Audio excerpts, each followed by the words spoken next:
Kapag natatay ka, ako kasi kanina, merong bumati siya kay na tao tapos makikipagkwentuhan siya.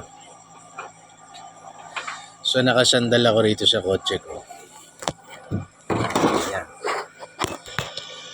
Yan. Nakaganyan ako.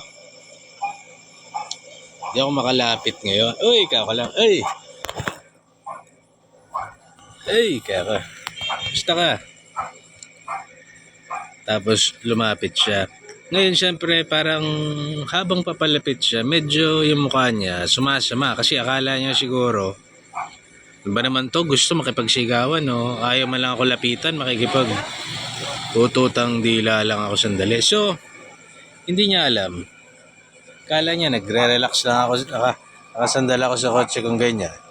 Hindi niya alam natatay kasi ako. Natatay ako eh. So gumamit ako ng technique na pangmalakasan para hindi maka-offend ng tao na lumapit pa rin ako. Yan, papakita ko sa inyo. So naka-cross legs ako niyan, naka-cross legs. Kala niya nagre-relax lang ako dito.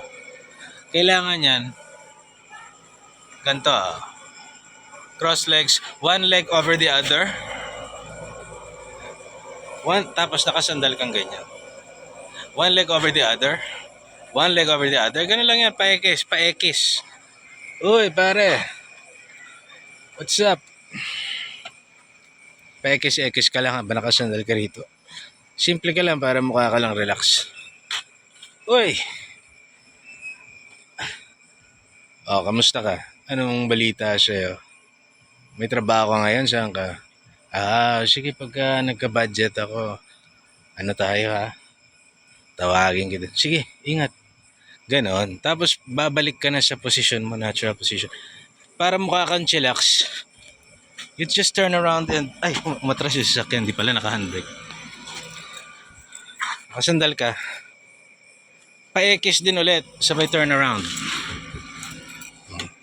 You're back to your natural position. Ganon lang kapag ka natatay ka.